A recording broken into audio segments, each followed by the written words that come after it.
Hello, ladies and gentlemen, and welcome back to another episode of Soch Phir Post. I'm really excited about today's episode because we are joined by a former student of IBA who has done a research on women's online participation and how this information ecosystem that we're all a part of now has sort of changed over time and how that impacts women generally. Thank you so much for joining us. Thank you so much for inviting me, Sir Shazib. It feels nice to come back. Sir, I'm a knight now. So now I just want to, before we start sort of talking about your studies, want to read out an excerpt that really sort of touched me. It gave like goosebumps to me when I read it from part of your thesis. And the excerpt went like this. I dedicate this research to all the women out there who have been made to feel small, used or abused, to all the young girls who have lost something along life's journey, and to every woman who hesitates before posting a selfie. To every woman who has felt like life is on the brink because of a picture, a video, or a message. This is for those who navigate the digital world with courage despite the challenges. This is for me, for you, for all of you. So, a really powerful message. But how did you come about with this idea of taking up this issue for your thesis? I'm sure you had your own personal experiences, but what motivated you? So, being a user of Instagram since the age of 12, I've had to constantly navigate my own digital identity to see what falls into what is appropriate as a woman. And then what I can do to make sure that my information is not misused in any way. I've also had peers and friends around me that have become victims of image-based violence. This is a big part of women in Pakistan and how they get impacted if any of their personal information is leaked, if any of their personal information is misused. I think throughout my social media use on Instagram and Facebook, unsolicited messages, being poked or being constantly stalked or harassed on Instagram is a very common found experience. And this is something that you will find unanimously across all sorts of ages, across all sorts of income groups. And then when I was thinking about my thesis, I wanted to think about what is it that irks me about today's world? What is it that hinders me from being who I am, from expressing who I am, John Perry Barlow, one of these very, influential writers who has talked about the Declaration of Independence of cyberspace, he talks about the promise of the digital world, right? He talks about the fact that the digital world and social media is supposed to be about interactivity, inclusivity. But throughout my years of usage and with my peers and their experiences and discussions, I've had very candid discussions even before my thesis research began, was all about, okay, if I am posting this, will I be perceived a certain way? If I am posting this, my chacha sees this and my taya sees this, so what will he think? There are these nuances there, and I think that is what motivated me to look into this. And especially, I think there's a lot of global research that's been done on this. But when it comes to Pakistan, there is that missing link, especially in developing countries, to understand how our cultural issues affect the online context. Sure, absolutely. I mean, this brings me to my conversations with my wife. Every time we go out and she's wearing something sleeveless, perhaps. Yeah. She's like, "Don't post this picture because the family may see it on your Absolutely. public Instagram profile." Yeah. And a lot of women I know also have, they don't have public profiles on Instagram or Facebook, right? They do have some privacy filters, but and generally, according to research, according to the data we have, hardly 1 out of 5 account holders on these major social media platforms like TikTok, Facebook, Instagram. Instagram is slightly higher, but generally it's 1 out of 5 of them would be women. Yeah. Why do you think this ratio is so skewed? I mean, our population is almost 50% women, right? The last census, it says it's about 48.5% there's women in this country. So why is the population on social media platforms so skewed? What are the impediments for women's online participation on these platforms? So initially, when I started researching, I myself did not know that there was such a difference when it comes to male accounts and female accounts, right? So 2023 में एक study हुई थी, and it revealed that about 64% of male accounts are on Instagram and female accounts are around 40%, right? Now that difference has a lot of reasons. I think the first and foremost reason, especially when we're talking about the lower socioeconomic strata, there is a pressure from the family side to not participate socially, to not be that socially visible, to not post pictures, to not engage with content, to not have a social media identity that can be recognizable in any way within that community or otherwise, right? So I think that is one of the major aspects. And then the other aspect that I realized later when I had my focus group discussions was that a lot of these women make their accounts and actually are not well equipped with the technology itself, right? So they do not know the user rights that they're given through that platform, which is why they might have an account. Even the 40% that we're talking about, I can tell you for sure that about 15% of those accounts are accounts that do not have a profile picture, that do not have any kind of engaging content. The profile might be there, So but that anonymized, basically. yeah, absolutely. So I think those are the reasons. And then more than that, the societal pressure, because we know that we do belong from a patriarchal society. There is no ifs and buts about it. This is just one of those facts that, like globally, this is becoming a trend. And I think social media is now becoming a tool through which patriarchy is, being pushed forward. So women are pushed out of the public sphere. Like अगर आप market में भी जाते हैं, ठीक है, कराची को आप छोड़ दें, लाहौर को आप छोड़ दें, I'm talking about remote locations. You go to into a public space, how many women do you see out there? Not many. I mean, I think Karachi और लाहौर की मार्केट में भी जाएं तो ogling और harassment जो आपको online spaces में But they will still be there. वो फिर Right. भी अपनी खरीदारी करी होंगी. But if you take northern areas, for example, Mansehra हो गया, जो भी remote locations हैं, वहाँ पे even the offline public sphere, women are not welcomed in it. Right. So that same kind of inequality is then, mirrored in the online context as well. So now, about societal pressure, आपने जो mentioned किया, one of the cases that you use in your thesis is the Kohistan honor killings, and it's sort of symbolic, and that happened in 2011. But उसके बाद हमने बहुत सारे ऐसे cases देखे हैं. But can you briefly talk about what happened in that case, and how that sort of epitomizes how society deals with notions of honor and how it translates to online and then violence offline. So the Kohistan case was such that there was a group of 5 women and they were singing, clapping at a wedding. There was a male involved in that event and he recorded that video and leaked it within the community. When the rest of the community got wind of it, it was not in line with the modesty values that are placed upon those women. A lot of those women are women who observe niqab, who observe parda. And once this video was released to the community leaders or the local jirga, they gave a statement that these 3 women must be killed. And these 3 women were then honor killed in 2012.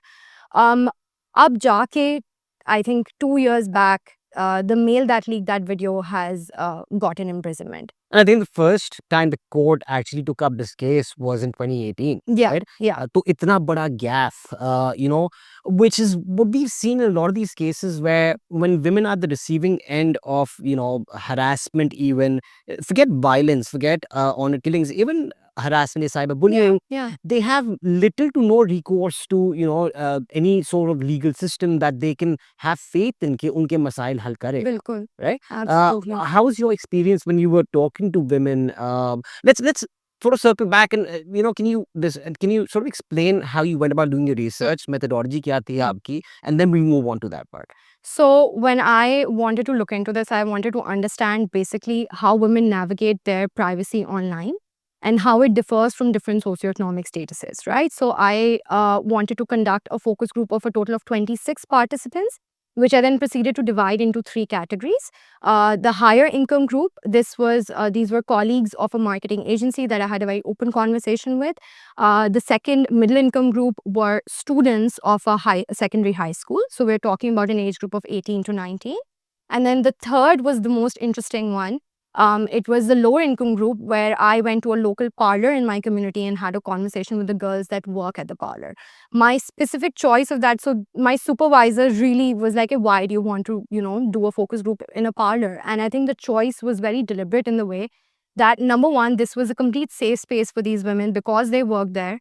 Number two, I needed to have access to users who might not have as much knowledge about the platforms but are still active on them. Sure. Right? So these were the 3 focus groups that I focused on. I proceeded to gain my consent, gain their consent, sit with them, have an open conversation. Because it was a focus group, there was no cross questioning. It was mostly just prompts and an open discussion. One of the major findings that I found in relation to what you just mentioned across all three groups was that despite facing privacy breaches, despite facing cyber harassment, not once, multiple times, as these users mentioned, not a single one of them went to the authorities, whether it was cybercrime, whether it was FIA. So these sort of things really are telling of whether or not these women, so these women would choose to ignore it. These women would choose to maybe report that account to some extent, or these women would choose to tell a person, or these women would choose to reduce the social cues that they have, right? So one very common strategy that I found, especially in my middle and my lower income groups, was that when they faced a privacy breach, they removed their profile picture. Right, they stopped interacting on social media, profile deactivate kar di. And one case where the scandal was such that it then affected her offline life, she stopped coming to school. She stopped coming for school for about 2 months because she was so embarrassed of what had happened. A picture of her dancing at a farewell video where it was an all girls event, somebody from the staff leaked that video on a public profile and tagged her account.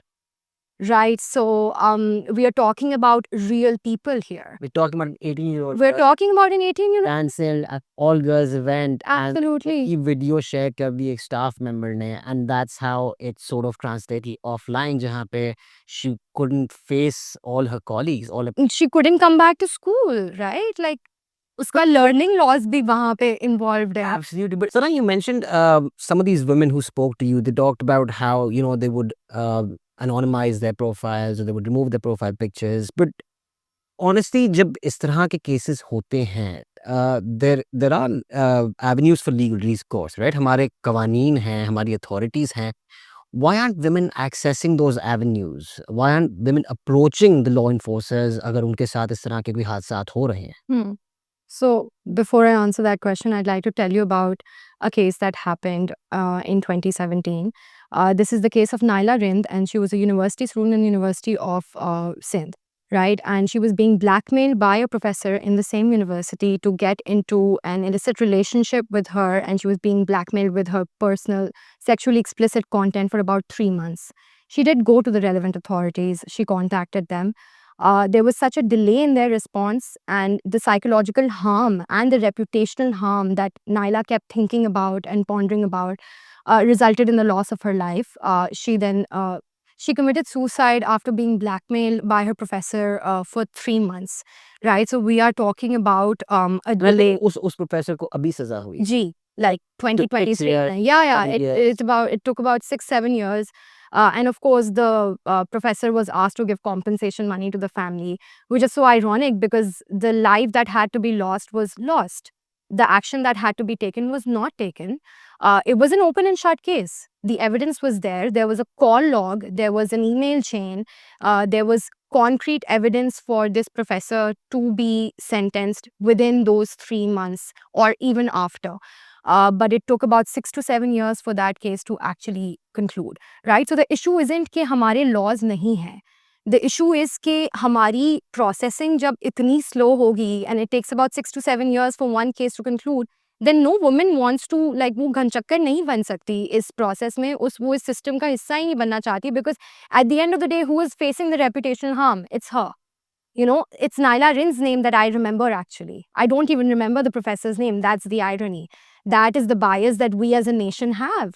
That despite the fact that she was the victim, she still faced that reputational damage. So I think in the focus groups that I conducted and all the peers that I've had conversations with, this is the major problem. ठीक है, मैं चली जाऊँ, मैं FIA के पास चली जाऊँ, मैं साइबर क्राइम में रिपोर्ट कर दूँ. There is no gender sensitivity training that is given to these officials to ask the right questions, to ask in the right way, to ask in a way that I am able to divulge information. Rather, we are asked or questioned in a way that we would end up, and that conversation would end up turning a little victim blamey, where we'd be like, okay, maybe it was my fault that I replied. It was my fault that I didn't block him instantly. So I think those sort of things really deter women from going to the authorities. This was a pattern that I found across all of my users.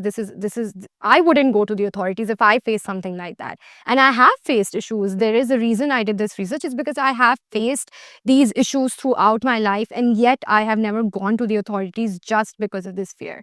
And then more than that, like I said, online and offline are connected. As a girl, I have never been encouraged कि मैं थाने जाऊँ, कि मैं थाने के चक्कर लगाऊँ, right? So then don't you think that same sort of a thing applies here? I think absolutely, and I think when we look at the rhetoric, जब आपके political leaders भी आपस में, when there's a woman who is a public figure, she's in the public sort of spotlight, and उनके बारे में जिस तरह का rhetoric होता है, I think it sort of normalizes this behavior in society, and I think वो offline से फिर online हमें वही mirror like you pointed out दिखता है. But I do want to bring it back to sort of your focus groups. So what were your key findings? एक तो आपने कहा familial pressures होते हैं, एक तो silent pressures होते हैं. But then what about the disinformation campaigns? We've seen a lot of those in Pakistan. Abhi recently, we've noticed online famous TikTok influencers के leaked videos बहुत सामने आ रहे हैं, right? So how much of that influences women's decisions when you're thinking about online participation? I think in my lower and my middle income groups, I saw the fear of misuse being a very real thing, which is why they completely anonymize their profiles, right? So, one key finding was that their about page will either be infiltrated with false information or with very minimal information.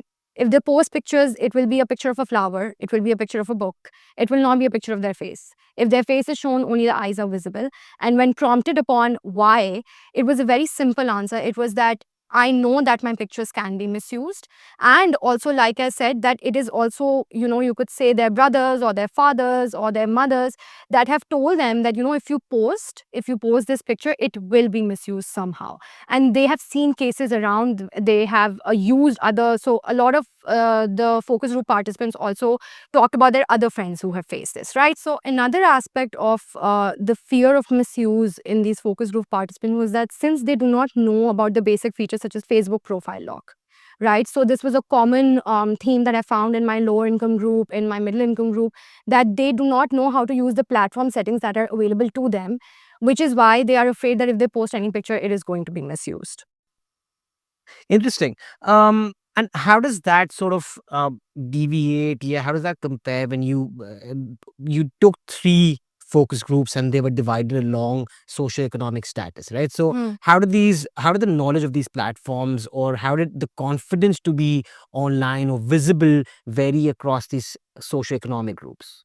So in my higher income group, I was talking to people who were already very, you could say, well versed in the media world, right? So I'm talking to people who work in a marketing agency who already spend 10 plus hours on Instagram, on Facebook. So these are people who are well versed about the privacy settings. They told me very clearly that, okay, we don't add unknowns, we don't add anybody who we do not know from the offline context. We don't just make friends online. More than that, a lot of them had their private accounts. So out of 26 participants, 24 of them had a private account. 2 of them did not know that there is a private public difference. And in the higher income group, most of them would have their profile lock, would have, their certain relatives on restrict. So I think, and then the difference in the middle income and the lower income was that they would use alternative privacy strategies. Now, this was defined as a researcher by a researcher as called the digital parda, right? So the idea is that you are there, but you're not there, Right. right? So these users again would only post or repost videos, or they would repost memes, but they wouldn't post any of their own content. This was a common theme that I found between my middle income and my lower income. And then one thing that I realized in my lower income is that they genuinely do not understand how the algorithm works at all, right? So they use these platforms as content consumption. There is no content creation that takes place. There is no interaction. So then, as you would say from Facebook's end, these are accounts that are on the other end जो probably recognize भी नहीं होते होंगे, recognize होते होंगे but बिल्कुल भी active नहीं show Right. होते. Right. Very interesting terminology, digital parda. But we've seen अब generative AI का ज़माना है, and how do you think digital parda will fare in the age of generative AI, where you have concerns about your identities being forged, videos being manipulated? आपकी अगर कोई एक भी तस्वीर है, उसको कोई use करके they can easily create deepfakes. So how, and is that gonna discourage women's online participation more? Because everything's gonna be very easy to manipulate now. So Yeah. what's the feeling? What's you as someone who's done this research? What's your feeling about generative AI now? I think it's the most dangerous thing that could happen to women out there, if I'm being honest. Um, so AI technology has become so sophisticated that even if you have a limited digital footprint now, one picture can be used to completely, you could say, loss of face. It can result in a complete loss of face. So one case that recently happened, Cutie Cinderella is a streamer on Twitch, and she goes by the username Cutie Cinderella, and she's been a streamer for a lot of years. And she's US based, I mean. And she's US based, yes. And one of her colleagues was actually live streaming, and their fans saw a tab that was open, which was about deepfakes. And he was actually the one making Cutie Cinderella's deepfakes. Cutie Cinderella then went on to search herself on Google and Twitter, where she found an abundance of deepfake videos that were made of her. And she didn't know about it. And she was not informed about it by that colleague. Instead, she found out through the internet. The most dangerous thing about deepfake videos is that there is no way to completely remove it. Once it is out there, it is out there. There As is with no... any digital content, Yeah, right? absolutely. But I think with AI, it becomes even more dangerous because you cannot find out कि वो actually originate कहाँ से हुआ है, right? So then there's this concept of virality जो deepfake videos में बहुत extreme है, right? So we have these silos in Twitter where these deepfake videos are being exchanged, being sold, and it's become very common practice, and it's actually monetized. Then Cutie Cinderella proceeded to sue the content creator who did this and also get to the bottom of it. And then she went out to the public and actually told everybody that there is no legality, there is no law in the US that criminalizes this as an offense yet. Because AI is such an up and coming field, हम अपनी, like, it's so interesting that in my workplace we're like, oh, हम AI को कैसे integrate करें? AI is seen as a positive thing, कि chat GPT आपने कर लिया, and we don't understand that AI has now completely shifted what the truth is. And then Cutie Cinderella then proceeded to talk about the body dysmorphia that she faced. She said, my body does not look like that. You have edited my face on a body, and my body does not look like that at all. The loss of reputation, the psychological harm she then proceeded to face, and the case is still ongoing, by the way. A similar case emerged in the Britain, in the UK, and we have these cases now coming up globally where deep fakes are becoming a very big part of gendered disinformation, right? So disinformation के बहुत सारे aspects हैं. It becomes very dangerous when it's targeted to an already vulnerable population. उसके भी you could say दो पहलू हैं, right? So it can either be a woman who is in the position of power, जिसकी वो influence कम करने के लिए that disinformation is spread, or it could be just a scorned lover who, in the form of revenge porn is trying to take And we've his seen friend. cases these Yeah, latter or absolutely. both types in Pakistan. Yeah. Quite a bit. Absolutely. So I think it's becoming an increasingly dangerous world out there. And we as users, especially as female users who are already not equipped with the kind of digital literacy that we should be, right? We do not know, or we do not understand the implications that AI can have. So now, one of the things that you referred to in your thesis is this idea of culturally nuanced privacy regulations. Can you elaborate on these? What do you mean by this? So I started off by defining privacy and how the beginning of privacy and the beginning of the definition of privacy was by Irvin Ortman in 1975. And he talked about how it is generally about boundary regulation, right? So who am I allowing in my ITC space, and who am I allowing in the space beyond that?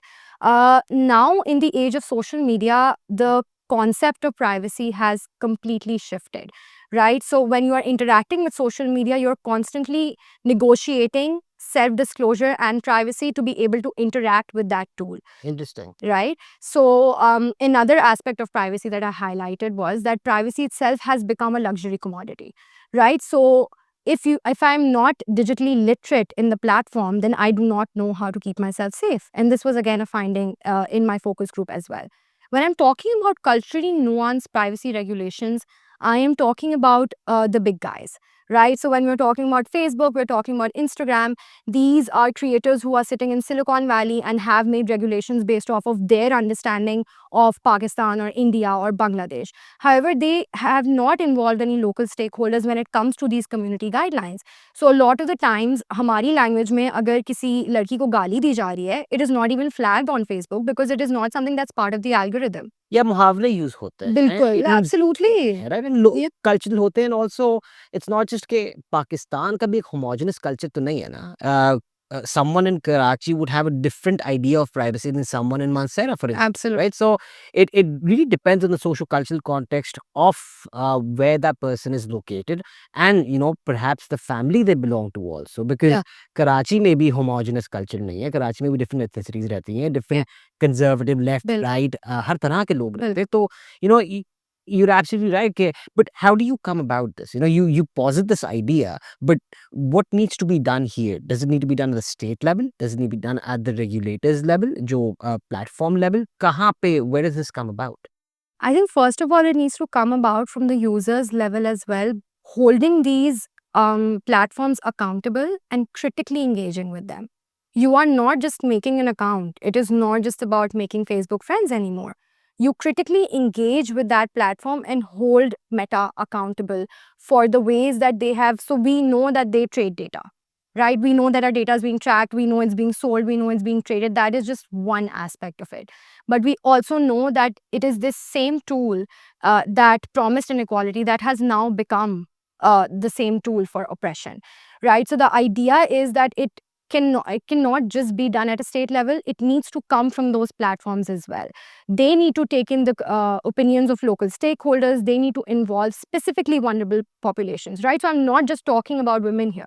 We know we have religious ethnicities in Pakistan who are consistently targeted, consistently harassed, and those words and those languages are not flagged on Facebook. So at least start with that. Start with flagging language. Start with understanding कि okay, like English में अगर ये word नहीं इस्तेमाल हो रहा है, उर्दू में ये हो रहा है, तो इसके क्या मतलब है, इसका क्या cultural context है, right?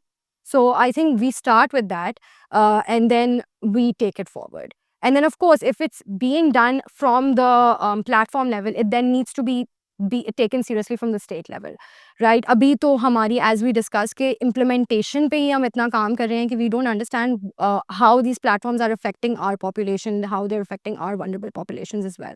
So to be able to have some sort of a harmony between the state and between these platforms, to be able to have some kind of a collaboration, have an open dialogue to see what impacts us. What impacts us may not impact a user in US, right? It is a completely different conversation. So that needs to be taken into account. Thank you so much, Sana. I think you're absolutely right. It starts with us, and we're the users that need to educate ourselves. We're the users who need to sort of hold these platforms and our authorities accountable. जब हमारे साथ कुछ गलत होता है, I think we will leave the audience with that, with the idea that जो कुछ भी पोस्ट करना है, जो कुछ भी आपने अपने आप को एक्सपोज करना है डिजिटल प्लेटफॉर्म्स पे, ultimately the buck stops with you, right? You are responsible for the content you are creating, you are responsible for the content you are consuming, but उससे आगे interacting with these platforms in a manner that is constructive but also doesn't harm other people and don't allow yourself to be harmed. Absolutely. Thank you, Sana, for being Thank with you us, so much. and good luck with future research. Thank you.